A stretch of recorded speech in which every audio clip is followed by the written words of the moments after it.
Então, boa, Zizi, você já está compartilhando, né? Algumas perguntas que estão aí.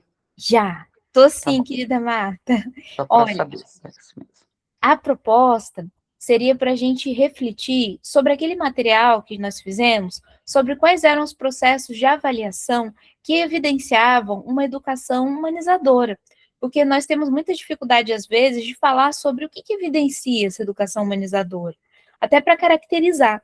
E a Escola dos Sonhos é fantástica para trazer essa referência. Estamos aqui com a querida Leila, que é um bicho do mato, do coração também. Então, todos aqui também somos bichos do mato.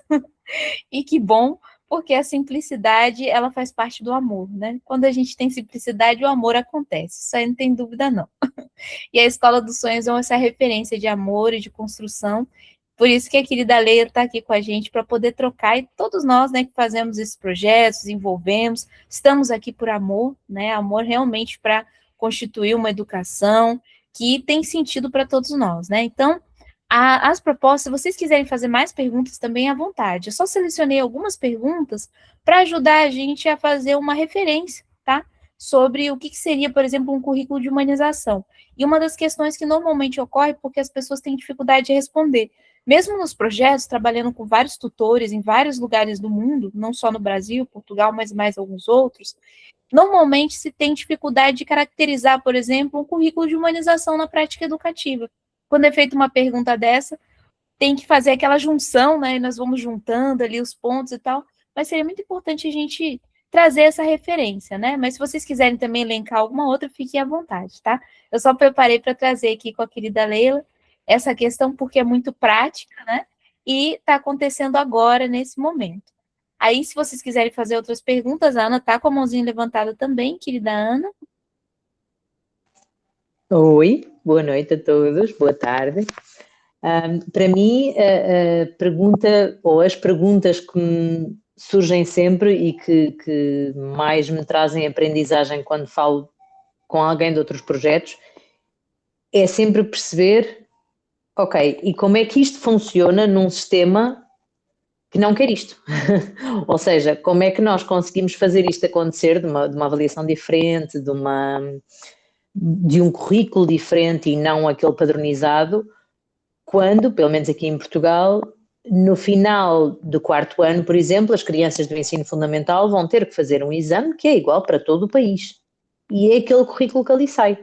E é aquele exame, no caso dos alunos em ensino doméstico, por exemplo, são aquelas provas de equivalência à frequência que vão determinar se aquela criança aprendeu, se aquela criança passa de ano, se aquela criança é aprovada, se aquela criança vai ser retirada aos pais no sentido do ensino doméstico. Portanto, se lhe vai ser negado o direito a continuar o ensino doméstico, porque faz um exame que tem como referência o currículo nacional e não o currículo que aquela criança desenvolveu. Portanto, como é que se liga este paradigma que todos nós promovemos e defendemos e no qual acreditamos, não é? Que nos pauta a nossa ação, mas como é que se liga isto ao dia a dia e ao sistema que existe? Obrigada. Agradecida, querida Ana.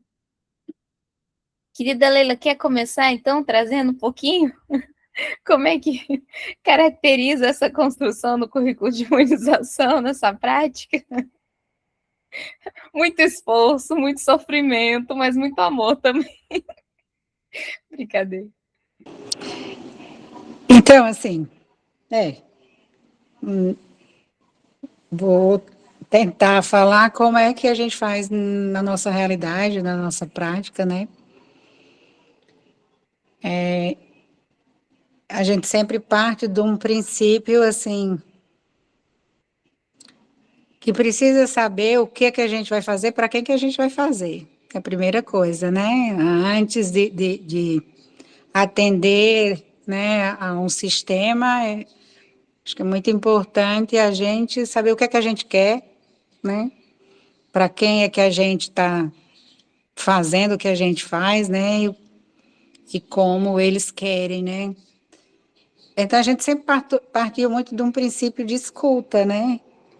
E aí, quando a gente, assim, pensa em currículo para nós, né, nesse contexto de para quê, para quem, a gente olhou para a nossa realidade e a gente tem aqui, né, eu não sei se todo mundo assim sabe, eu acho que é bom contextualizar, a gente é uma escola comunitária, campesina, numa cidade do interior da Paraíba, né, uma cidade com 27 mil habitantes, onde a maioria da população é de zona rural, né? Nós temos um dos poucos municípios na Paraíba onde a zona rural é maior do que a zona urbana. Dentro do nosso projeto, dentro da nossa escola, nós temos 23 comunidades rurais e 3 urbanas, né? Então, lidar com essa diversidade de sujeitos, né? Compreendendo para nós esse conceito de educação como fortalecimento do território, para nós não fazia sentido nada de cima para baixo, de um currículo previamente pensado, imposto, se a gente, né, enxerga a educação como essa construção de, né, de sujeito, de identidade, de fortalecimento da cultura, do território. E aí, assim, para nós é tudo de baixo para cima, e não de cima para baixo, né? Se a gente tem essa concepção de escola e de educação, como é que a gente poderia pensar em algo, um currículo previamente construído que desse, né, vencimento a uma demanda de diversidade da nossa. 23 comunidades rurais dentro do projeto, cada comunidade rural tem sua cultura e tem sua identidade, né? Então, isso para nós é uma grande inquietação. E daí essa clareza de que a gente não podia pensar nada previamente, a não ser construir junto, né? E aí a ideia, assim, de fato, não partir de um currículo construído, mas da escuta ativa dos sujeitos que compõem esses territórios, né? E aí a gente lembrava muito de onde partir, de como construir. Para nós, então, era alguns princípios freirianos, né? Primeiro, quando o Freire dizia para nós, né, e diz, né, que a escola não é uma ilha, né, cercada de gente por todos os lados. Isso fazia a gente entender que precisava dialogar para construir qualquer coisa, era preciso que a gente rompesse com os muros internos e externos, né, da escola, e essa escola, para fazer sentido dentro desse contexto, ela precisava intrinsecamente dialogar com essas, né, com esses sujeitos, com esses territórios, né? Então, assim, esse era um princípio para nós, então a gente parte desse contexto, né, da escuta ativa, e aí agregava para nós uma outra coisa que Freire dizia: sem a curiosidade que me move, eu nem ensino, nem aprendo. E a gente dizia, então é preciso partir do estudante e não de algo previamente pensado.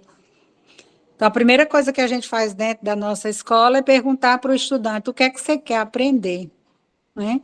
Porque quando ele traz sua curiosidade, ele traz uma demanda, ele traz um sonho, ele traz, né, um desejo, ele traz um contexto sócio-histórico, cultural, que carrega com ele, né? Então, nosso currículo é essa composição da curiosidade do estudante, né, que se desdobra num projeto de pesquisa, né, onde ele relaciona aquela curiosidade, né, a um contexto do qual ele está inserido, então as ações que ele promove por meio do seu projeto de pesquisa dentro dessas comunidades, né? Então, nosso currículo ele vai formando essa grande teia, rede, né? É a curiosidade, é o projeto de pesquisa, é as ações dentro da comissão, as ações dentro da comunidade. Eles relacionam os seus projetos aos ODS, então esse currículo também vai na preocupação de relacionar, né, aquilo que ele quer aprender com as demandas do seu contexto, a sustentabilidade do nosso, né, meio ambiente, do nosso planeta. Então, ele vai relacionar tudo aquilo que ele está pensando e construindo aos objetivos de desenvolvimento sustentáveis, as nossas matrizes referenciais, e aí a gente tem algumas matrizes que dão direcionamento, tanto à parte humanística, a gente chama a matriz dos valores, né? São 13 valores pedagógicos, né? 13 valores humanos, né? Que a gente trabalha pedagogicamente por aquisições de estágios. As matrizes, a matriz referencial daquilo que a gente não pode fugir, né? Aquilo que é institucional para nós, à luz da BNCC, mas não fazendo da BNCC um trilho, né? Mas as áreas do conhecimento, como é que elas se relacionam dentro desse contexto, compondo esse currículo. A arte e a cultura, porque também Freire falava que o sujeito, em sua integralidade, né? Nessa perspectiva, a arte e a cultura está nessa composição dessa identidade, desse sujeito. Então, a gente também tem, né, todos os projetos são relacionados com a arte, com a cultura, no fortalecimento da cultura de cada território, né? E a nossa cultura afro-indígena, que a gente não abre mão como esse fio condutor. Então, na verdade, a composição para nós, a concepção de currículo é esse currículo que nasce dessa escuta e vai formando essa grande teia numa relação desse sujeito com o meio do qual ele está inserido. Então, não pode ser um currículo pensado previamente. Ainda hoje, a gente tinha uma seleção dentro da escola e eu dizia isso para o coletivo lá de entrevistados. Eu dizia, como é que a gente pode, né, compreender a educação como fortalecimento de uma cultura do território se a gente vem com tudo pronto, né? Então, partir da escuta é o passo elementar. E nessa escuta, essa composição em rede, né, onde a gente integra valores humanos, onde a gente integra esse sujeito dentro desse contexto, com ações concretas nas suas comunidades, quando a gente trabalha os valores humanísticos, quando a gente traz as matrizes referenciais das aprendizagens à luz daquilo que o MEC exige, a gente não pode deixar de dar aquilo, mas também não faz um trilho, né? Da arte, da cultura e dessa cultura afro-indígena para nós, que nos identifica também. Então, assim, essa grande colcha de retalhos, né, tecida e amarrada, né, por esse sujeito. Então, para mim, isso é currículo. Então, eu digo, a gente começa de um zero. Se você me perguntar o currículo da escola no início do ano, eu não vou saber lhe dizer nada, porque a gente não sabe quais são as curiosidades, as necessidades, as demandas que vão ser apontadas para aquele ano letivo. A gente só sabe na medida que vai caminhando, né? Então, o nosso currículo é um currículo que ele é construído ao caminhar, né? Agradecida, querida Leila. Muito boa colocação, né? Porque integra muito essa questão do que é um currículo, porque ele é um currículo que ele é construído nas relações de tudo que integra, né, a educação. E esse é o nosso grande diferencial, porque a caracterização é justamente não viver no passado, e sim viver no presente para poder construir o futuro e trabalhar com o passado, né? É diferente do que você já vir com uma ideia pré-concebida, né? Precisamos ver quais são esses seres e como eles estão se relacionando para poder constituir essa subjetividade, para poder constituir essa comunidade, para poder integrar de fato naquilo que nós vamos fazer, né, e desenvolver em cada ano. Então tá muito claro, né? Integrando um pouquinho sobre o que a querida Ana trouxe também, esse ponto, né, de como, né, conseguir fazer uma educação humanizadora, né, que é justamente trabalhar um currículo de humanização com locais que ainda trabalham uma educação convencional, né, que é tanto Brasil, Portugal, na verdade, eu não reconheço, pode ser que exista, mas eu não conheço, nem reconheço, um país no mundo que trabalhe já com currículo humanizador. O que eu sei é que existem alguns avanços, né, em alguns países, especificamente de uma coisa ou outra, mas não com essa integralidade, dessa liberdade, desenvolver realmente um currículo a cada ano. O que normalmente nós fazemos são estratégias, né, para poder lidar com as secretarias de educação, quando falamos do Brasil, ou com os diretores de agrupamento, quando falamos em Portugal, né, que é mais ou menos como se fosse secretaria de educação, que é justamente fazer seria uma transição, né, mostrar que nós fazemos dessa forma, mas nós não estamos contra, nós integramos e pedimos o que foi trazido, mas nós não fazemos com uma referência daquilo que é feito, né? Como a querida Leila colocou muito claro. Não vai ser a nossa forma de fazer, mas nós vamos seguir o que está escrito ali, mas não da mesma forma como eles imaginam que nós façamos, né? Ou seja, você vai dar aula? Não, depende. Tem que ver o momento, tem que ver se vai necessitar, tem que ver se o aprendiz precisa, tem que ver tantas questões, né? Se o interesse dele vem, mas não que vai ser dado aula na hora tal, de português, matemática, ciência, geografia e história, que normalmente é a grande dificuldade que nós temos, tanto Brasil e Portugal, isso é uma realidade muito forte, né? Tivemos até um amigo nosso, querida Leira, que é o Luiz, que ele estava falando justamente isso, ele estava sofrendo uma dificuldade com o Ministério de Portugal, porque chegou um momento que eles falaram, mas aonde que está a aula de matemática? E ele estava tentando explicar para ele que não, que o currículo era integrado, né? Não era aula de matemática. A matemática estava integrada em toda a construção que estava vendo. E ele procurando a aula de matemática. Então, normalmente, a gente vivencia essa dificuldade, né, com as secretarias para conciliar esses diálogos, né?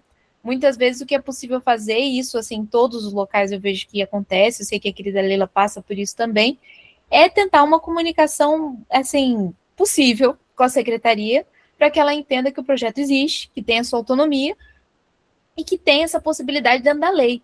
Porque a lei brasileira, né, e a lei portuguesa também liberam, digamos assim, para que seja feito projetos que tenham sua autonomia de fazer a sua prática educativa. Só que, na realidade, quando a gente vai fazer essa autonomia da prática educativa, vem as cobranças, né? E vem os questionamentos, né? Por que vocês estão fazendo assim? Mas como assim? Que forma, né? Então, todos nós já passamos por isso, né? Aqui todos passaram por esses projetos e vivenciaram essa questão, né? Mas eu vejo que está muito claro essa questão sobre o currículo, né? Então, e a forma de fazer, querida Ana, pelo menos que eu teria para dizer, se alguém tiver também, ou querida Ana quiser fazer algum complemento, é trabalhar nessa estratégia de transição. E transição não é para transitar, para mudar, e sim transitar mesmo. Eu transito por essas questões, mas não quer dizer que eu vá fazer da forma como as pessoas têm essa mentalidade convencional. Nós vamos apresentar uma mentalidade já de uma educação já humanizadora do que nós já trabalhamos dentro desse desenvolvimento, né? Agora, eu não vejo outra forma de fazer, além de construções de estratégias e construir alguns vínculos e parcerias e redes, como a Leila, né, querida Leila colocou, até com as famílias, com as comunidades, com tudo, porque, assim, não é fácil ter esse entendimento dessa mudança de mentalidade. A maioria das pessoas ainda não compreende e ainda acha, assim, que mas como assim não vai ter uma aula? Como assim não vai ter nota? Como assim vai aprender do nada? E ao contrário, né? Se aprende com tudo. Não é o nada que a gente está falando, a gente está falando de tudo, né? Só que esse tudo normalmente não é qualificado. E aí que nós trabalhamos muito nessa questão, querida Leila, até a gente conversa bastante sobre isso, como qualificar essas construções, por isso falando sobre avaliação de aprendizagem, as práticas avaliativas e o currículo, para qualificar a forma de fazer e dizer como, né, nós fazemos essa integração. Mas aí eu queria perguntar se alguém mais gostaria de trazer algum complemento sobre essa colocação, ou mesmo a querida Leila. Assim, para algumas eu falo de uma realidade em que a gente não está vinculado ali numa secretaria, porque a escola não é pública, né? É comunitária, e aí a gente tem uma certa autonomia, né? A gente tem que estar registrado, aprovado num Conselho Estadual de Educação. Isso já é também um grande desafio, né? Para você conseguir aprovar uma proposta disruptiva junto a um conselho, idas e vindas, né? Assim, é um caminho que não é reto, não é curto, né? Mas a gente consegue, né? Às vezes até mata pelo cansaço, né? De tantas idas e vindas e a gente um dia alcança, né? Então, assim, primeiro tem essa persistência que para nós no sentido de não estar diretamente vinculado a uma rede. Mas quem está diretamente vinculado a uma rede, é lógico que o desafio também é gigante para um outro lado, né? Porque tem aquela gestão impositiva de uma secretaria, onde diz o que você tem que fazer, como você tem que fazer, quando você tem que fazer, né? Eu costumo dizer sempre, assim, que para essa realidade, a gente minimamente vai rompendo dentro da competência de cada um. Por exemplo, quando chega, né, um visitante na escola, a gente recebe com certa frequência muitos professores de universidades trazendo seus alunos, né, de graduação, nas licenciaturas. E aí, assim, quando chega, às vezes, 30, 40 estudantes, a gente tem que fazer alguma coisa, tem que motivar, porque eu costumo dizer assim, ou vocês rompem ou vocês reproduzem, né? Vocês estudantes que estão aí saindo da fornalha, ou vocês vão reproduzir, ou vocês vão, né, romper e nem que seja minimamente. E aí, assim, tem sempre, mas como fazer? Por onde começar? Eu digo, começa escutando as pessoas. Né? E a gente tem essa mania, eu venho refletindo muito sobre isso, assim, de algum tempo para cá, até a partir da escuta da fala da Terezinha Rios, né? A questão do verbo dar, né? Eu vou dar aula, né? A gente precisa, eu acho que primeiro mudar esse verbo, né?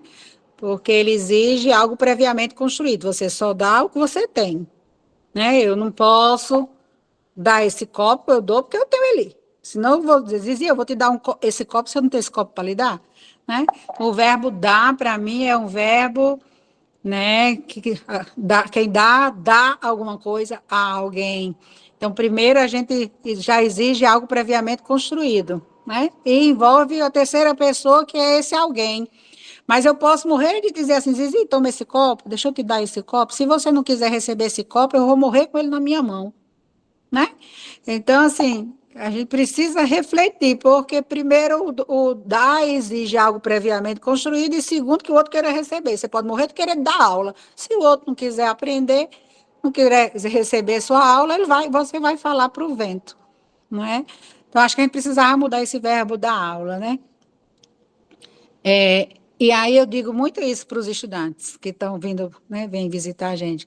Parte de uma escuta, porque minimamente dentro do seu espaço ali, quem trabalha numa sala de aula convencional, você pode minimamente perguntar o que é que eles querem aprender, não é? Como eles gostariam de aprender? Pergunte. Vai sair tanta coisa que você não vai nem esperar. Eu acho que muitas vezes a gente tem aquele medo de não saber, né? Aí tira a gente de uma zona, né, de conforto, que o professor tem que saber tudo, né, para poder dar, né? Então, assim, eu penso que tem algumas coisas que a gente precisava refletir, que minimamente é possível romper, mesmo dentro de um sistema enrijecido, né, mesmo de um sistema imposto. Eu acho que a gente começa a romper quando você usa da tua autonomia dentro do espaço que você está, que é seu, é do educador, né? Esse é um ponto. Outro ponto que eu costumo dizer muito para o pessoal que vem na escola, eu digo assim, começa a cutucar esses meninos. Eu acho que quem vai fazer a revolução são os estudantes. Porque esses estudantes se inquietando, ele inquieta o educador, ele inquieta a gestão da escola, que inquieta a secretaria, que inquieta o sistema. Se a gente ficar nessa passividade, a gente não vai ter revolução. A revolução ela não vai vir de cima para baixo, ela vai vir de baixo para cima. Então, a gente precisa colocar fogo nos meninos, nos estudantes, para que eles peçam mudança. E aí eu acho que quando você, educador, começar a fazer isso dentro do teu espaço, um menino vai falar com o outro do outra sala e vai dizer assim, mas rapaz, na minha sala está acontecendo isso. Olha, está tão bom, a gente está fazendo assim, a gente está aprendendo mais e tal, e tal, e tal. E esse outro vai querer também que faça no espaço dele. Eu penso que a coisa começa por aí e a escola vai, né, sendo contaminada dessa forma, de baixo para cima. Então, eu costumo dar esses dois conselhos quando pedem da escola. Primeiro, repense esse verbo dar, né? Depois comece a escutar seus estudantes e minimamente você pode, ali, dentro do teu espaço, fazer pequenas que sejam mudanças. Só não dá para ficar parado no tempo, escancarado com a morte, esperando a morte chegar, né? Como diz Raul Seixas. Então, eu penso que é por aí, sabe? Muito bom, querida Leila, é isso mesmo. Sem ouvir, como é que a gente vai construir, né? A primeira base de uma construção é justamente vínculo, né? Sem o vínculo, nada se forma, né? Até o pão precisa de fermento, precisa de matéria-prima, né, precisa ser sovado, tudo isso faz parte dessa construção de relação, né? Ou a macaxeira, né, também fazia E aí tapioca. você atende o que é para atender do sistema, sei lá, que precisa de nota, né?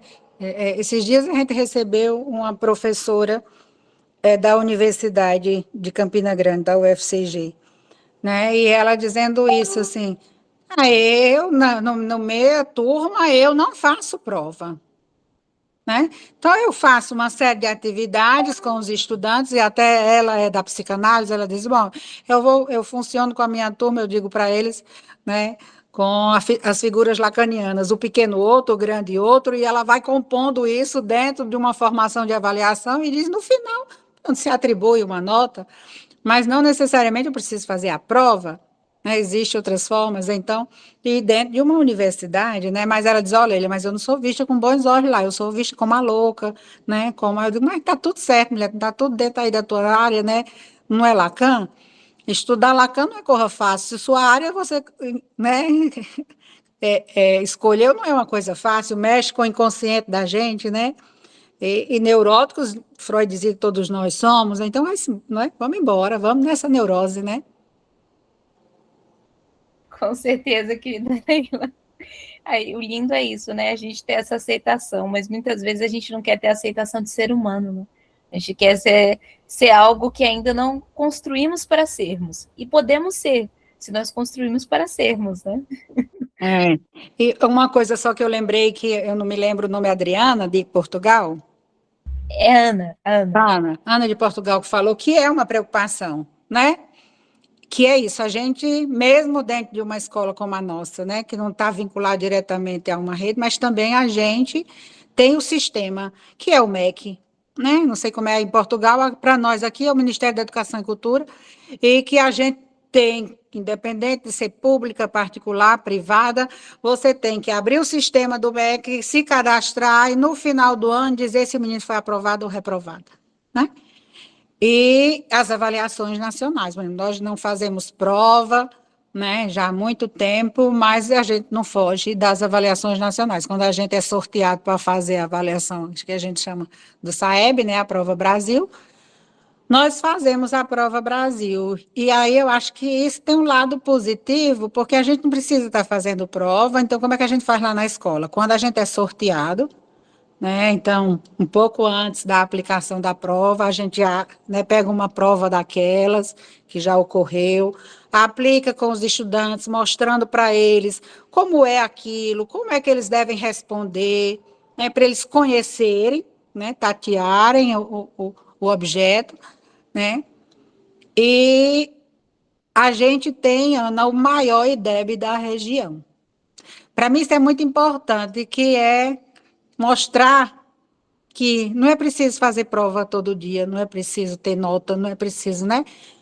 Não é isso que define a aprendizagem, porque nós não fazemos nada disso, mas quando nossas crianças são submetidas ao sistema, a uma avaliação quantitativa, a gente tem o maior IDEB da região.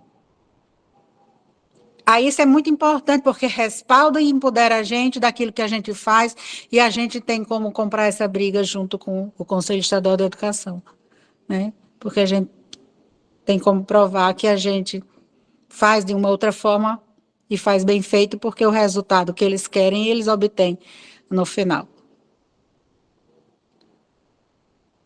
Muito bom, querida Leila, isso aí é fantástico. Realmente, me lembra a minha infância, que diziam que por ter nascido numa comunidade humanizadora, né, e nunca ter feito prova, nem muita aula, nem nota, nada disso, que eu teria dificuldade, né? E aí foi exatamente assim, antes de fazer uma prova, me chegaram comigo, conversaram comigo, me explicaram. Eu falei, tem que fazer essas coisas? Tem. É assim que o sistema funciona. Aí eu falei, é isso que é prova? Eu também não tive dificuldade nenhuma. Eu tive mais dificuldade para lidar com o processo das relações, né? Que é assim a forma como eles se relacionam com a prova. Que foi quando chegava lá, o jeito, vocês vão fazer, e quem tirar nota maior, aquela coisa, e eu ficava horrorizada, eu falava, gente, mas isso é muito desumano. O que é isso? E precisa passar nesse trem, né? Eu já sabia que sim. Só que o ponto é você perceber essa realidade e saber que você não, aquilo não tem sentido. Por exemplo, nunca teve para mim.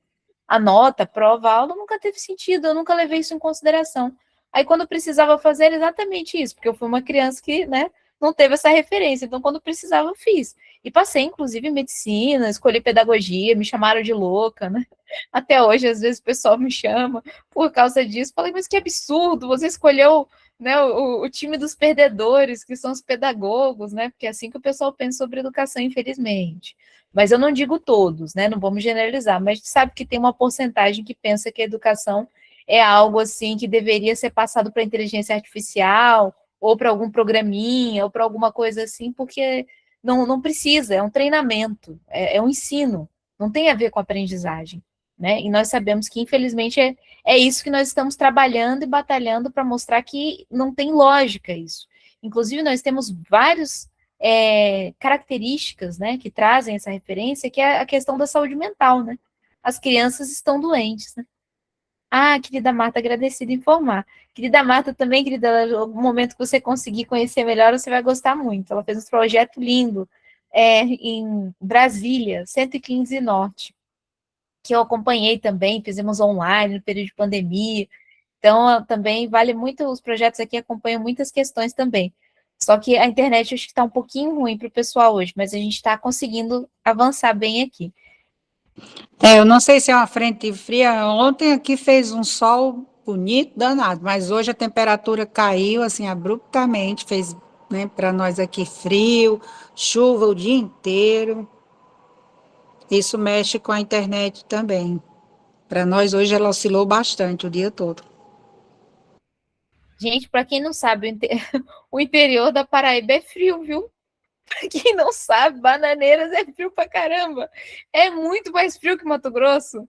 Mato Grosso dá uns 45, enquanto que Bananeiras está com seus 20 graus, 21 graus, às vezes 10, 15 graus, né, querida Lélia? Eu passei um frio que só. É porque Bananeiras fica na região da Serra, né? Aí o clima mais ameno aqui da Paraíba, né? Aí hoje, assim, a temperatura caiu bastante. Hoje estava todo mundo o tempo todo de casaco e bastante chuva, então. Para vocês verem que o Brasil ele tem áreas muito diferentes, né? E a Marta sofrendo um calorão, né? A Marta está no exterior, num lugar. Bom, agora o exterior, a Ana está com casaquinho hoje. Em Portugal melhorou um pouco.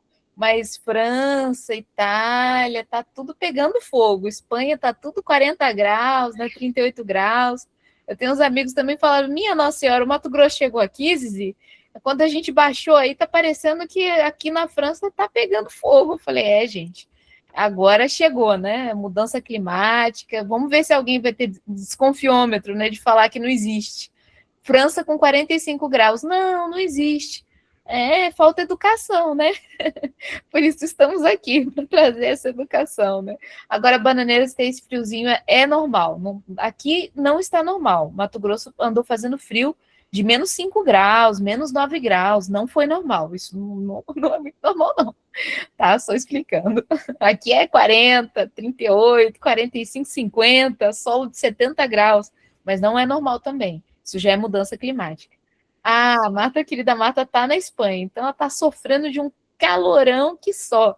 Eu vi que a querida Marta, ela apareceu um pouquinho na cama, tava toda queimadinha de sol. Falei, gente, queimada de sol na Europa? Que é isso? Que mundo estamos? Mas é isso aí, né? Bom, queridas, então vamos ver essa questão. Vocês teriam algum complemento mais sobre essa construção do currículo de humanização? Luciano. Luciano tá em São Paulo, né? Deve estar tá menos São Paulo.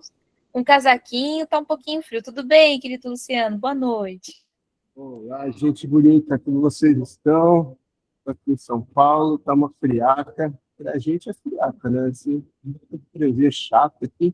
Daqui a pouco ele passa. Ele me pegou dessa vez aqui, então estava no comecinho da reunião no hospital, tomando umas injeções aqui, a colar para melhorar isso aqui. Senão a gente pega, né? Tá muito frio e muito seco, mas já daqui a pouco já melhora. É um prazer tê-la aqui, Leila. Nossa, já escutei muito aí de vocês, né? Falando muito bem, todo mundo falando muito bem de vocês. A gente está numa pegada de conhecer em loco, né?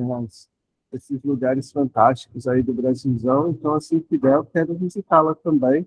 Parabéns pelo trabalho aí de vocês. É isso. Queria vir aqui mesmo me arrastando, mas eu falei, não, quero estar lá com o grupo para recebê-la, dar um abraço virtual.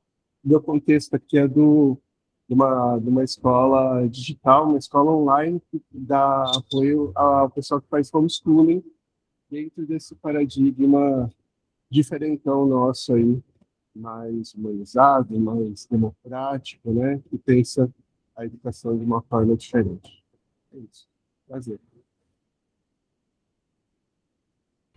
Agradecido, Luciano. Melhoras, amigo. Espero que passe logo esse trem aí, que o negócio é feio mesmo, né? Tá tendo uma gripe pesada, né? Muitos professores educadores estão doentes, muitos alunos também. E pelo menos no Brasil, pelo que eu acompanho, acho que todos os lugares do Brasil tá assim. Mas junho, julho, normalmente é isso mesmo. É uma geral, né? E como as professoras estão em contato direto, quase todas caem, né? Eu também já passei mal, agora já estou melhor. Então vamos aí, né? Se cuidando. Bom, então vamos falar um pouquinho sobre a avaliação da aprendizagem, então. Depois a gente pode voltar no currículo também, mas eu vejo que a gente já tem uma base, né? Depois eu vou até sugerir da gente escrever, quem quiser comigo ajudar a escrever uma síntese para trazer sobre o que nós falamos hoje do currículo, o que a querida Leila trouxe também, porque ajuda bem a caracterizar. Mas diga, querida Milena. Oi, gente, boa noite. Consegue me ouvir bem? Super bem. Leila, é um prazer mais uma vez vê-la. Eu estive na Escola de História com a professora Rosângela, professora da Rural, daqui de Pernambuco. Eu achei muito interessante tudo isso que a senhora falou, principalmente sobre os alunos que vão com os outros professores na escola, porque trago isso muito para mim, já que é uma coisa que eu converso bastante com a Rosângela. E, poxa, a gente estuda tanto sobre as escolas disruptivas, nós tive a oportunidade de conhecer. E como é que eu posso mudar isso? Ainda não estou em sala, mas futuramente, né, falta pouquinho. Mas o que é que eu vou poder fazer de diferente, né, já que as escolas têm um sistema tão padrão, algo tão rígido. Ela disse, olha, você não... É aquela coisa, né, você não vai conseguir mudar tudo, mas você vai fazer a diferença em sala, do seu jeito. Sempre vão ter meios, e agradeço demais por estar aqui ouvindo vocês. Maravilha, querida Milena. Não só ouvindo, né, querida Milena? Você traz aí a sua construção também, não é porque você está chegando agora no barco que o barco já não é seu. Estamos todos no mesmo barco da educação aí, tentando fazer ele ter um prumo mais humanizado, né? Fazer esses seres humanos se considerarem mais seres humanos, né? Porque a gente se torna ser humano, né? A gente não nasce, a gente quando nasce vai descobrindo, né? O que é, como é, o que eu estou aprendendo e tal, até conseguir formar os valores, formar também a sua construção de discernimento, consciência, que demora muitos anos e tem muita gente que ainda está formando, né? Porque consciência e discernimento demora um tempinho, né? Mas estamos aí. Então, por favor, complementa com a gente. A mesma coisa, a gente está com a parceria, né, pelo PIBIC, também ela é minha orientadora, e é isso. Maravilha, querida Milena. Com certeza por você e por tantas pessoas que estão começando agora, que a gente tem muita esperança também. Porque a gente sabe que vocês não vão aceitar uma sala de aula com prova com nota estruturada da mesma forma. Vocês vão chegar e começar a questionar, trazer outras referências. Isso aí é a possibilidade de mudança, transformação, né? Formiguinha, sim. Porém, essas formiguinhas, elas vão construindo as trilhas para o caminho do amanhã, né? Então, sabemos que não é uma transformação coletiva da humanidade inteira, mas essas ilhas é igual a ecologia, né? Toda mudança, toda construção ecológica, ela tem um tempo para sua metamorfose. E ela vai ocorrendo nos nichos. Esses nichos vão construindo mudanças e eles vão se integrando até grandes transformações ocorrerem. Demora um tempinho? Ah, sim, alguns centenas de anos. Mas a gente não vai estar aqui para ver, mas com certeza os nossos netos, filhos, tataranetos vão estar para poder continuar fazendo também essa batalha da forma deles, tendo autonomia e responsabilidade do tempo deles também, né? Então, vamos aí firmes e fortes nesse esperançar. Lembrando nosso querido Paulo Freire que esperançar é fazer, né? Não é só esperar, é esperançar no fazer. Bom, Vamos falar um pouquinho, então, sobre a avaliação da aprendizagem? Tem as perguntinhas, eu pensei em ler para vocês, a gente poderia integrar essas perguntas, e aí, quem, né, que quiser responder ou trazer mais integrado, acho que ajuda, que é a avaliação da aprendizagem. Porque o vínculo é condição para uma avaliação humanizada. Eu trouxe essa referência como condição, porque realmente, se a gente não leva em consideração o vínculo, nós desconsideramos a relação humana, né? Que é simplesmente passar por cima daquilo que nos une, que nos conecta, que possibilita ter algum campo de troca, né? E sai também dessa questão de uma relação horizontal, perdão, de uma relação vertical, né? Que é o cima e o baixo, não é vínculo, é horizonte, né? Perdão, é verticalização, eu vou falar de cima para baixo, que a querida Leila falou com muita clareza também. E aí, nessa pergunta, o que muda quando a avaliação deixa de medir apenas resultados e passa a integrar o processo da aprendizagem, que é aonde nós entramos? O que muda, né? Porque muitas pessoas até perguntam para mim, mas é uma escola igual, né? Só é assim, deixa as crianças lá fazer o que quer. Quem já ouviu isso, né? Todo mundo, né? Não tem construção. E quando você mostra a sistematização que é feita, eles ficam assustados, falam, meu Deus, mas é tudo isso que é feito, é sistematizado, organizado, qualificado, tem isso, tem... Sim, com certeza, nós estamos trabalhando a construção da metacognição, que é a aprendizagem sobre a reflexão da sua aprendizagem, não só a aprendizagem base, né? É muito mais complexo, mas muito mais simples, porque trabalha ser humano com ser humano. Não tem uma autoridade, no sentido de autoritarismo, que fica bloqueando, né, os canais de construção que são burocráticos, e sim uma construção de uma hierarquia funcional, que é ecológica, humana, de um para o outro, né, de ouvir, de falar, de dialogar. Então, dentro disso, como equilibrar dimensões qualitativas e quantitativas na avaliação? Quais evidências realmente demonstram que houve aprendizagem? Essa aqui é muito boa, eu queria ver se vocês conseguissem trazer, querida Leila, também trazer uma boa colocação sobre isso, que quais são essas evidências que realmente demonstram que houve aprendizagem, porque essa é uma pergunta que toda a Secretaria de Educação, o Ministério da Educação fazem a projetos inovadores, eu já recebi essas perguntas também, de ordem pública, e como transformar a avaliação em oportunidade de aprendizagem, não apenas uma classificação. Essa é mais simples, mas eu vejo que integra aqui sobre essa avaliação de aprendizagem. Aí perguntar quem gostaria de começar a trazer essa questão. Se você quiser abrir, querida Leila, né, ficamos felizes.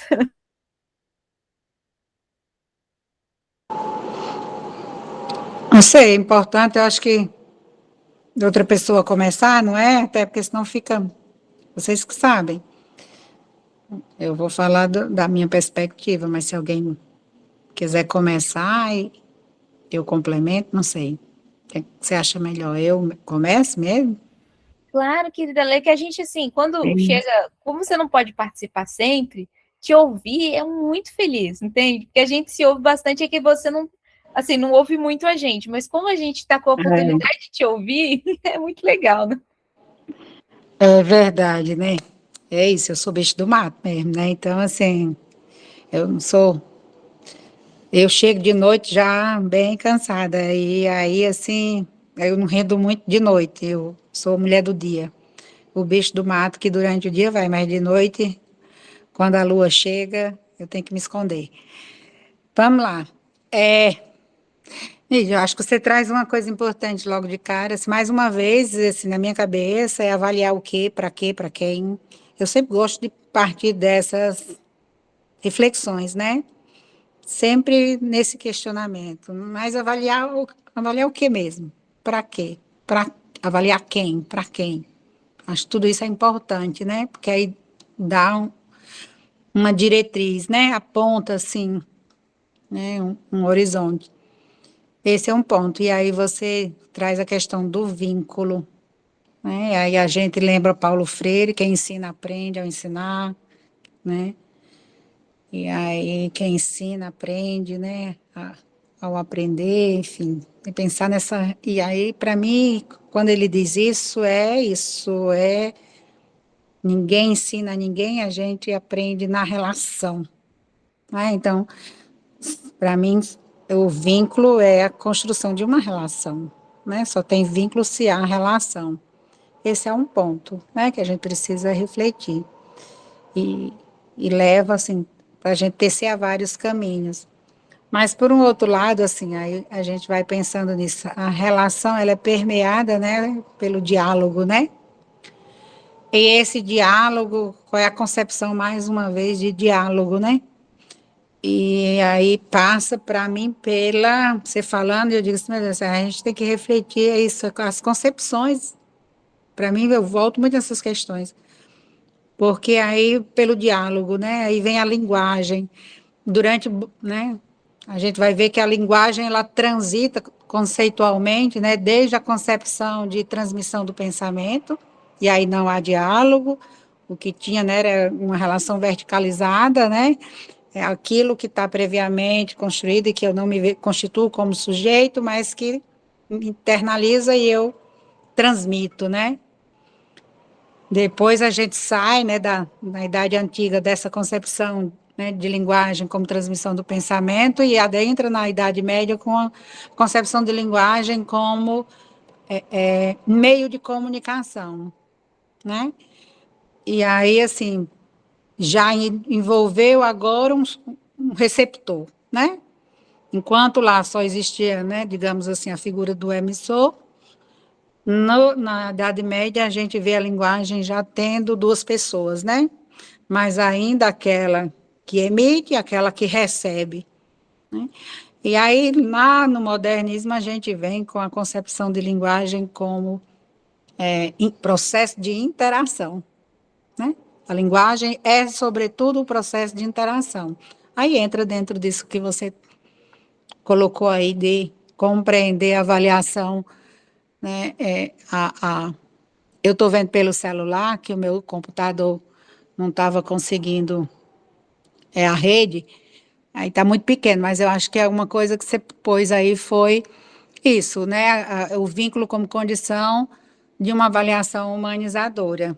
Então, que passa o vínculo pela relação, essa relação que precisa ser dialógica, né? E compreendendo esse diálogo, como quem ensina aprende, quem aprende ensina, né? Com aquele em que a construção do processo de aprendizagem se dá na relação, né? Com o meio, com os outros. Então, pensar nisso, aí eu acho que muda a cabeça da gente, né? Para a concepção de avaliação da aprendizagem, né? E aí ela deixa de ser, né, aquela coisa quantitativa, eu penso, passa para ser um processo contínuo, né, de escuta, de reflexão, de acompanhamento e de uma construção coletiva, sobretudo, né? Não é de um para o outro. Agora, me lembrei mais uma vez da Terezinha Rios, não sei se você, né? Eu adoro aquela mulher, né? É eu e o outro, não é eu ou o outro, né? Sou eu e o outro, né? Então, é onde a gente aprende a enxergar que o processo de avaliação, né? Aí você está trazendo na dimensão humanizadora, não é eu, né? Ou o outro, mas sou eu com esse outro, né? Construindo junto o processo. E nessa construção de sujeitos, eu costumo pensar nisso, sujeitos, aí me fez lembrar agora Brandão, sujeitos constituídos, né, porque somos a complexa, intensa interação de tudo aquilo que sentimos porque pensamos, e do que pensamos porque sentimos. Isso é muito lindo quando o Brandão diz isso, né? Então, como é que a gente é essa complexa, intensa relação entre pensar e sentir, razão e emoção, né? E aí, como é que esse processo, né, de se constituir como ser humano nessa relação pode ser quantitativo, pode ser pontual, né? Hoje é prova, né? Estudem porque amanhã nós vamos fazer uma prova. E a gente tem que dar conta daquela prova naquele dia e ser aprovado, porque se eu não for aprovado naquele dia, eu vou ser reprovado, né? como se a vida fosse muito pontual. Então, é virar pelo avesso a cabeça da gente, né? Virar pelo avesso essa concepção de avaliação. Então, na escola, a gente vai tentando fazer esse avesso, né? Então, não tem prova, não tem nota, essa concepção de sempre a gente se perguntando, avaliar quem, avaliar o quê, porque eu acho que uma das coisas para nós, sabe, Zizi, mais significativas nos últimos anos, nesse processo de construção de uma outra proposta de educação, de uma outra educação possível, foi, eu tenho feito muito essa fala nos encontros que eu posso, né, assim, é mudar a própria concepção do educador, como ele se enxerga, né? A gente está tão automatizado em nossa docência que é uma relação meio assim, nessa concepção verticalizada da linguagem, de transmissão do pensamento, de uma mera comunicação, mas não no processo de interação, né? E aí a gente inverte isso quando a gente se enxerga como pesquisador da nossa própria docência. Quando a gente compreende que ao se debruçar sobre, né, nos nossos registros diários daquilo que nos inquieta, do que a gente está fazendo, de como a gente está conhecendo esse outro nessa relação, né? Quando a gente se debruça sobre isso, a gente está fazendo avaliação, né?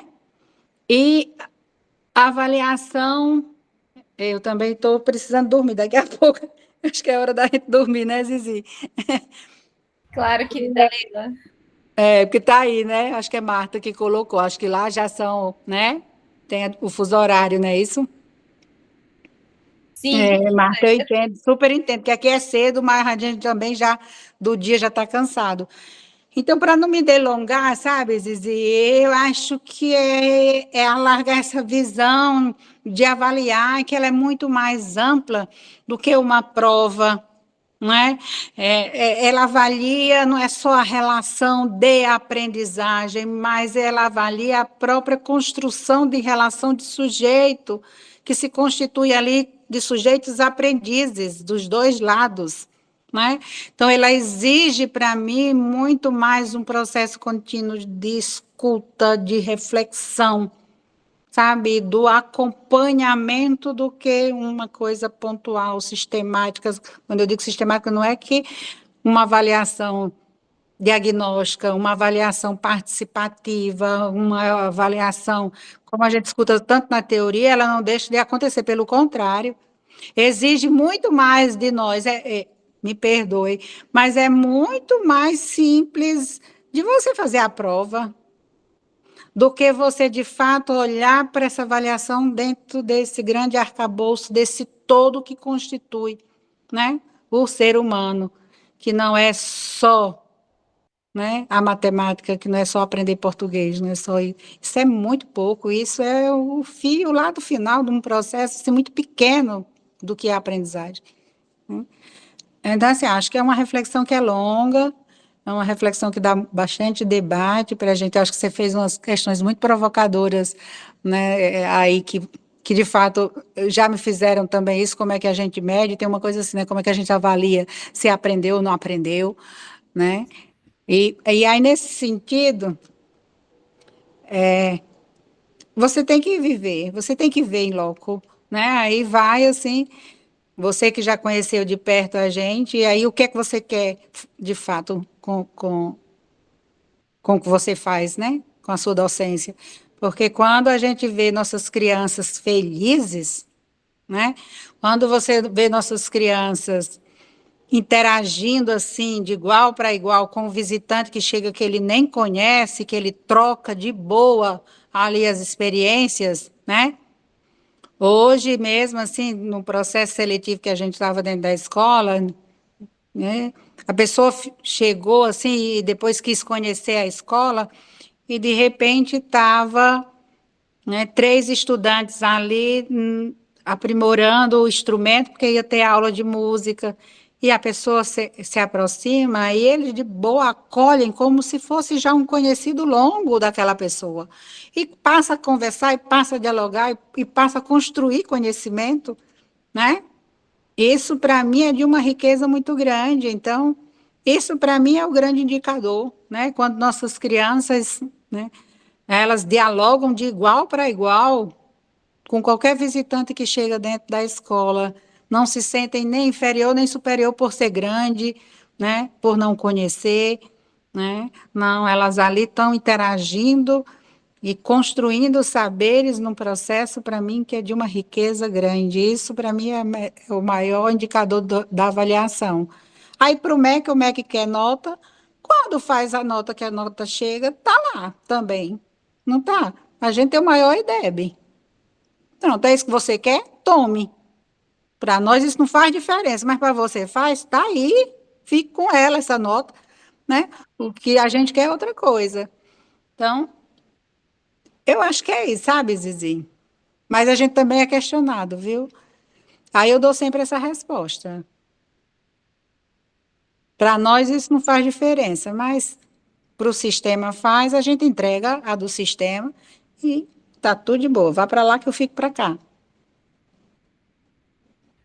Maravilha, querida Leila, é isso mesmo, tá? Tem mãozinhas levantadas, mas a gente já vai fechar daqui a pouquinho, que eu sei que você está bastante cansado também, todos nós, né? A gente, com os projetos inovadores, a gente está sempre cansado, mas a ideia é que a gente responda isso com calma, né? Eu vou até enviar depois esses aqui para você também, para todos, vou colocar ali no nosso grupo, para a gente pensar durante a semana e trazer já reflexões já bem, né, pensadas sobre essas questões, porque são importantes para a gente trazer um diálogo. É, isso mesmo. Eu vi aqui que você bota como transformar a avaliação em oportunidade de aprendizagem, não apenas classificatório. Tem tantas formas, né? Quando o aluno se autoavalia, quando a família avalia esse processo, né? Quando o estudante avalia o outro nesse sentido do diálogo que ele tece com o outro para saber como é que ele está, quais foram as dificuldades dele naquele percurso. Então, existem tantas maneiras de você transformar essa avaliação numa oportunidade de aprendizagem que não é apenas a nota classificatória, e é de uma riqueza, né, muito maior. Com certeza, querida Leila, é exatamente isso. E isso, quando a gente tem muito claro esses pontos, é justamente para a gente ter essa base e conseguir trabalhar em cima dela e avançar. Então, a gente tem muitas formas de falar. E, assim, cada projeto desenvolve de uma forma, integra, fala, olha, dá para fazer assim, assim, assim, porque o pessoal justamente fala que não sabe, que não tem, que não existe, que é muito difícil. Então, a gente fala assim, olha aqui, tem uma ramificação enorme, assim como existe na educação convencional também, né? Que a gente sabe que não ajuda. Só ver a saúde mental dos professores, das crianças, de todos nós. E, assim, eu sei que tem gente querendo falar na fila, mas assim, só para mostrar que isso chega de uma forma muito maior do que essa forma tradicional, né? E o resultado chega lá na ponta de, assim, a gente teve esse ano agora, né? A gente tem alunos que seria até o fundamental, anos finais, né? E aquilo que Valdo naquele dia fez a provocação é porque a gente está com um patrocinador do médio dentro da escola e a gente está nessa, põe ou não põe, põe ou não põe, eu fui me aconselhar com o Valdo, né? E aí, assim, mas para dizer que a gente teve um aluno esse ano que concorreu ao Instituto Federal, aqui da capital de João Pessoa, e tirou o primeiro lugar dentro do curso que ele buscou para fazer, né? Então, a gente vê que está aí, não é? Chega. Ele não precisou ter um ensino com prova o tempo todo, ele não precisou, né, fazer prova dentro da escola, nota, mas quando ele é submetido, ele dá o resultado, porque a gente, assim, para nós, isso foi muito significativo para respaldar isso, porque é isso mesmo, a gente é muito julgado. Mas como assim? Não tem prova? Não tem nota? Não tem professor dando aula? Não tem boletim? Então, essa escola não deve prestar, né? Aí, assim, para nós, isso aponta, é isso, a gente tem o maior IDEB da região, nossos alunos aí, quando são submetidos às avaliações, como para cá, não sei para aí, mas para cá, para ir para o Instituto Federal, eles precisam fazer um processo seletivo, e agora é uma avaliação dos anos, né? E ele ficou em primeiro lugar, esse menino lá, na capital, né? Então, tá aí o resultado da avaliação, né? Não precisa de tortura para chegar no resultado, é só fazer o processo com muito amor, que vai muito além e vai muito, né, dentro dessas construções, ou seja, é só uma passagem, não é um final, né? Porque às vezes essa nota aí não significa nada. E mais, eu vou me calar agora. E mais, assim, porque vai nessa via da contramão, né? E aí a mãe dele vai e volta, manda mensagem para a gente e manda as provas que ele está fazendo, porque agora ele está dentro de um sistema tradicional, né? No Instituto Federal, ele está fazendo prova. E aí a mãe manda a nota das provas dele. 9, 10, em física, em matemática, quer dizer, aquelas que a gente acha que é o bicho-papão. E, assim, sabe, daquela gratidão pelo que a escola fez com o filho, né, pela a história, porque é como se ela diz, olha aí, o menino saiu de vocês e olha como é que ele se sai de um sistema que nunca fez prova para um sistema onde ele está sendo submetido à prova constantemente, né? E se dando super bem onde ele está. Muito bom, querida Leila. Deixa eu só organizar as mãozinhas, então. Acho que a Ana tinha levantado primeiro, depois o Luciano, depois a Mariana, que teve... Fala, querida Ana. Aproveita que a querida Ana também está assonada ali. Diz, querida Ana. Pode falar. Não? Eu ia só acrescentar aquilo que a Leila também já tocou, de como transformar a avaliação em oportunidade de aprendizagem. Eu acho, por aquilo que tenho observado aqui, é que só quando a avaliação passar a ser encarada como uma oportunidade de aprendizagem e não apenas como classificação, é que há, de facto, não só aprendizagem significativa, como uma real oportunidade de avaliar, de facto, de fazer o ato avaliativo, porque aquilo que nós temos como avaliação é apenas classificação, é apenas rotular, e a avaliação só está, de facto, a existir quando é vista por todas as partes, família, a escola, a criança, o ministério, etc., como uma oportunidade de aprendizagem que começa também, como a Leila também mencionou, pelo próprio educador, não é? O facto, a capacidade de se avaliar a si próprio, não para julgar, mas para poder reconhecer, ok, aqui posso melhorar desta forma, aqui posso melhorar desta forma, mas ver isso e essa troca entre os pares como um enriquecimento, como uma oportunidade de aprendizagem de facto, e não apenas como, pronto, já me vão apontar o dedo, já estou errado outra vez, já estou a fazer mal outra vez, e não sair desse lugar. E acho que esta é a parte que demora mais tempo no meio disto tudo, é mudar esta mentalidade de avaliar não é julgar, avaliar não é classificar, e muito menos deveria ser envergonhar ou rebaixar, ou o que quer que seja, que é aquilo que infelizmente acontece em todo o lado. Eu estou exausta também, para lá de cansada, portanto eu não consigo aguentar muito mais. Beijinhos. Beijinho, querida Ana. Claro, hoje é quase 1h, né? Então, força aí, querida Ana. Se quiser, fica à vontade. A gente só vai finalizar aqui as colocações para poder liberar todos também. Tá, beijinho. Luciano, querido Luciano. Tá nesse contexto aqui, desse tipo de educação, é como se fosse aquele prego que fica com a cabeça um pouco mais alta dos outros, e aí esse aqui vai tomar uma marretada primeiro, né? Quando a gente está dentro do contexto de homeschooling, a cabeça fica um pouquinho mais acima, porque está todo mundo querendo dar uma marretada. E aí a Leila trouxe uma coisa que abriu uma portinha para mim hoje. Eu consegui enxergar uma coisa muito legal que você falou, Leila, que é assim, quem que está perguntando? Para quem? Né? Quem quer saber sobre a minha avaliação? Uma coisa é aquele professor desse grupo aqui, perguntando o que é a avaliação. Outra coisa é aquele professor que sempre deu aula do jeito tradicional.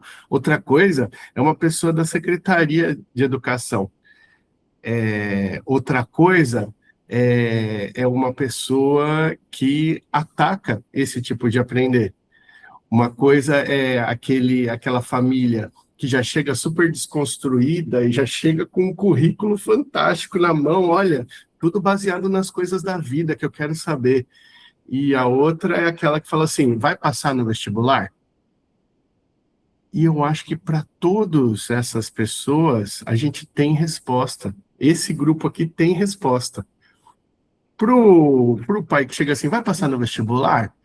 Vai sim, a gente tem evidência, né? A Leila acabou de falar aí, ó. Sim, passa.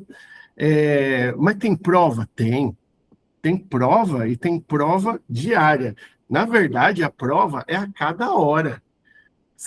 Todo momento é prova, prova. Então, assim, essa criança vai levar prova toda hora. Se é isso que o senhor quer e isso que a senhora quer, ela vai ter prova. Não é bem do jeito que a senhora conhece. E aí, eu acho que, só para concluir, eu acho que a gente, na posição de educador, a gente tem que educar a sociedade também, principalmente os responsáveis. Porque, primeiro, eles só conhecem um jeito de avaliar. O que a gente está falando aqui é baboseira para eles. Eles ouvem, tipo, tá, mas não tem prova, como que vai saber se aprendeu ou não? Então a gente tem que sensibilizar e conseguir mostrar que esse processo é muito mais sólido do que ele passou, né? Então a gente tem que mostrar para essa pessoa o valor que isso aqui agrega, porque a primeira coisa que você fala assim, olha, então, eu trabalho numa escola que não tem aula, não tem ano escolar, não tem prova. Já sobe aqui a sobrancelha, a boca entorta. Quando a gente fala que é de homeschooling, tem a cabeça vira. Aí, nossa senhora, que droga de escola é essa? E aí, a gente tem que mostrar para essas pessoas, né, que somos bons, e a gente é muito bom e eficaz. Por quê? Eu passei por isso também. Quando eu cheguei há 7 anos lá na escola aberta, e a Edilene me falou sobre isso, eu falei, caracas, então, a galera, né, não sei, isso aí, sei lá. Mas dá certo, a criança aprende mesmo. A gente chega com essas dúvidas, né? Não tem como, e tem um processo dolorido de desconstrução aí para a gente. Então a gente tem que ter com muito carinho e muita força aí para falar assim, dá certo sim, e dá muito mais certo do que a escola tradicional, a regular, inclusive. Então, gratidão, Leila, por ter me ajudado a virar essa chavinha hoje, e eu passo a bola aí para Mariana. Boa noite, pessoal. Que bom poder estar aqui um pouquinho com vocês. Eu estava com saudade. É muito revigorante, assim, muitas aprendizagens e também muita esperança que é semeada aqui nesse grupo. E a minha fala é bem curtinha, assim, eu fiquei muito feliz de poder ver um pouco da fala da Leila e ver, assim, que pessoas com tanta clareza, assim, no que está fazendo e que isso existe, né? Porque a gente convive com tantas pessoas que têm dificuldade de entender, assim, né? E a gente tem que trabalhar muitas vezes com muitas pessoas que entendem muito pouco do que é esse processo de avaliação, assim, entendem de uma maneira completamente diferente do que essa que está sendo tratada aqui, né? Então a gente está sempre tendo que provar, né? Que mostrar, que provar que não precisa prova. Que a prova tá ali, assim, isso, a evidência. Criança que quer ficar na escola, criança que não quer férias, criança que quer continuar a atividade na sala, que não tem que sair correndo para a rua, porque a rua faz parte da aprendizagem. Então, não quer, ai, tem um recreio, aí sai tudo correndo, feito bicho, parece que saltaram da gaiola. Não, elas vão e voltam e se movimentam, né? Criança que tem vontade de viver e aprender e segue querendo, isso é evidência de que tá dando certo, né? Então, assim, eu acho, assim, que muitas coisas a gente consegue falar com mais facilidade, por exemplo, né, a questão da aprendizagem de conhecimento através de projetos, né, tutoria, roteiro. Agora, a avaliação é um dodói, assim, né, é algo assim, e internalizar o entendimento de avaliação da maneira como a Leila trouxe aqui, numa comunidade é, né, é algo grandioso, assim, porque todas as pessoas que conquistam esse entendimento, elas vão além, e vão além, e vão além, e vão além delas mesmas, e vão além dos muros, das barreiras, porque quando a gente entende que a gente pode melhorar, a gente pode aprender mais, a gente pode ir além daquilo, é a avaliação que vai nos dar isso. É a autoavaliação, é a avaliação daquilo que foi aprendido, daquilo que a gente conseguiu, daquilo que a gente não conseguiu. E, gente, se eu parar e fizer uma avaliação agora do que eu aprendi na escola, na minha escola, no meu processo de aprendizagem, o que eu aprendi? Ah, eu aprendi várias coisas, mas tudo que foi, assim, perto do que foi tentado me passar, muito pouco. Muito pouco. Porque, assim, como é que a gente vai entender, né? Quando a gente faz um processo, assim, de construção de algum projeto, um conhecimento, e a gente para em roda de conversa, em diálogo, que nem a Leila trouxe. Tá, e aí, o que foi mesmo que a gente aprendeu? Né? Vamos recapitular isso, vamos falar disso de novo para ver se realmente ficou em nós isso. Isso é um grande processo avaliativo, porque a gente viu o que fica. E o que fica é o que importa, né? O que fica é o que nos leva além. Então, assim, ó, ai, nossa, eu já queria ir conhecer a Escola dos Sonhos, que a Zizi já tinha me falado. Agora, mais ainda, assim, ó, talvez, né, quem dera passar um tempo ali e poder vivenciar essa escola com meus filhos, né, como comunidade também, não sei. Mas eu estou muito feliz de poder pegar esse pedacinho e poder ainda pegar essa parcela tão importante, que é um dodói tão grande, e ver, nós somos poucos, mas estamos espalhados, e junto nós estamos educando essa sociedade também a viver. E é tão libertador, para mim, assim, quanto mais eu entendo sobre avaliação e autoavaliação, e essa avaliação contínua e formativa, porque forma o ser, mais eu fico feliz, mais eu fico feliz em ser humano, mais eu fico feliz com a vida, porque eu acho que aí tem muitas coisas para a gente aprender, tem muita coisa para a gente ir além, né? Então, muito obrigada pela tua fala, Leila.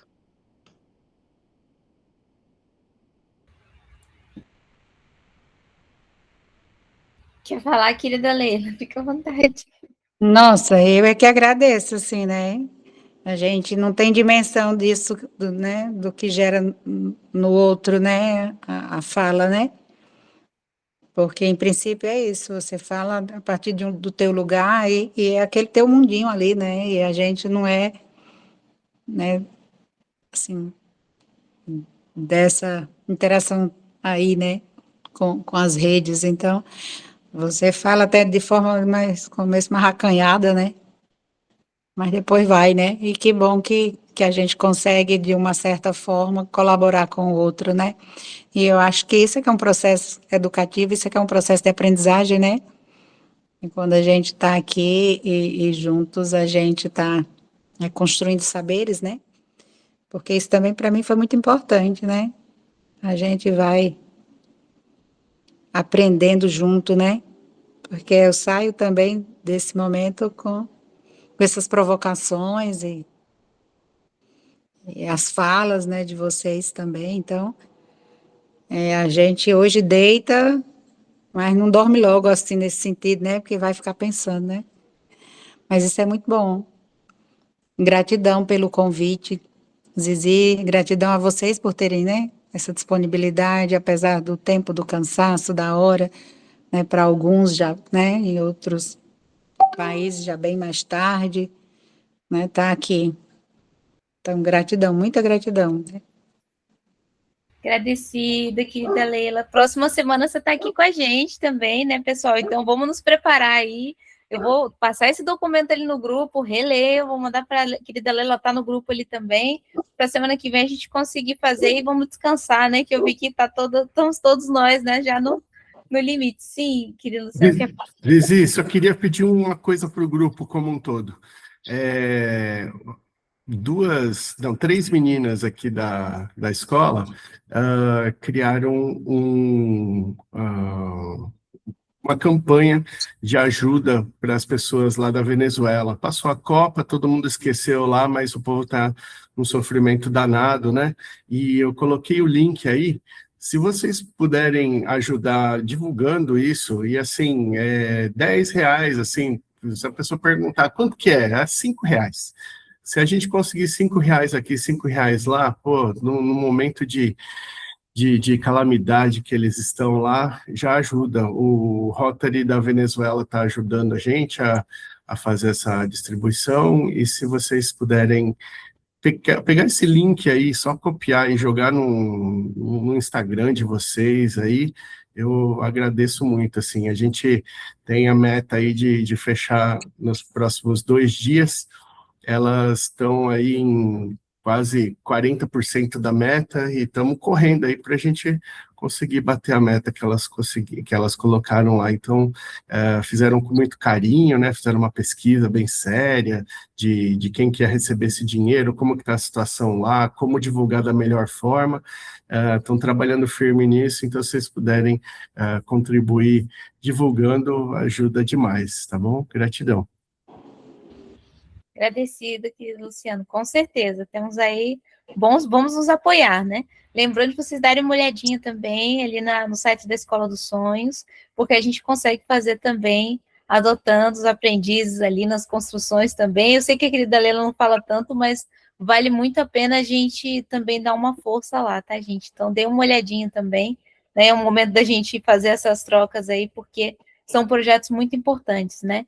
E vamos dar esse apoio também para a Venezuela, que a gente sabe que a situação está muito crítica, né? E, inclusive, mudando o pensamento com as crianças, né? Então, isso a gente já está fazendo, né? Ver esses povos como irmãos e fraternos, né? Então, vamos nos olhar aí, que é importante, porque somos todos irmãos de um planeta só, né? Então, não tem, na verdade, Venezuela ou Brasil. Existe pessoas sofrendo, real, né? E a gente sabe o que é isso, né? Todos nós já passamos por alguma catástrofe em algum momento na vida, né? Então, estamos nesse momento como humanidade. Então, agradecida, Luciano. Tá compartilhado já lá no grupo também, tá? Vocês podem pegar o link lá que a Luana já compartilhou também.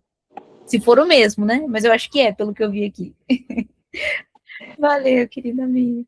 Agradecida, querida Leila. Agradecida a todos. Até o nosso próximo encontro. Abração.